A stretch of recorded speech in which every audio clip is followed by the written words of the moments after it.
મિત્રો આપ જોઈ રહ્યા છો નિખરતા ગુજરાત ન્યૂઝ. હવે જોઈએ અગત્યના સમાચાર. સાબરકાંઠામાં આર્મી જવાન યશપાલસિંહ ઝાલાના સમર્થનમાં હિંમતનગર ઉભરાયું. 4-5 દિવસ અગાઉ હિંમતનગર પોલીસના પેટ્રોલિંગ દરમિયાન આર્મીમેન યશપાલસિંહ ઝાલા પોતાની ગાડી લઈને નીકળ્યા હતા. યશપાલસિંહની ગાડીના કાળા કાચ હોવાના બાબતે હિંમતનગર પોલીસ દ્વારા આર્મી જવાન યશપાલસિંહને બેરહેમીથી માર મારવામાં આવ્યો હતો.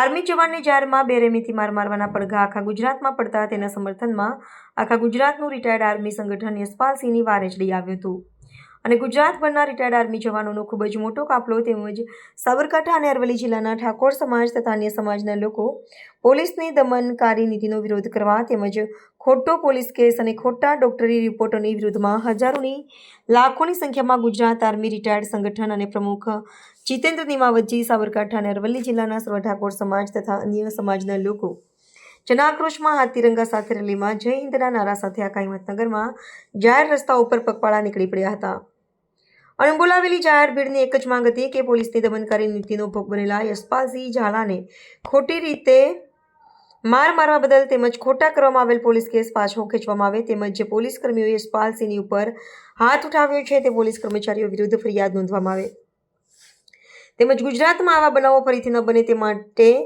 તે બાબતે સરકાર યોગ્ય પગલાં ભરીને યશપાલસિંહ ઝાલાને ન્યાય મળે તેવી માંગણી કરી હતી. તેમજ યશપાલસિંહ ઝાલાને આગામી સમયમાં કોઈ તકલીફ પોલીસ તરફથી ના પડે માટે સ્થાનિકો તેમજ તાલુકા અને જિલ્લા સહિત સમગ્ર ગુજરાતની જનતાને સમર્થન યશપાલસિંહને સમર્થન જાહેર કર્યું છે.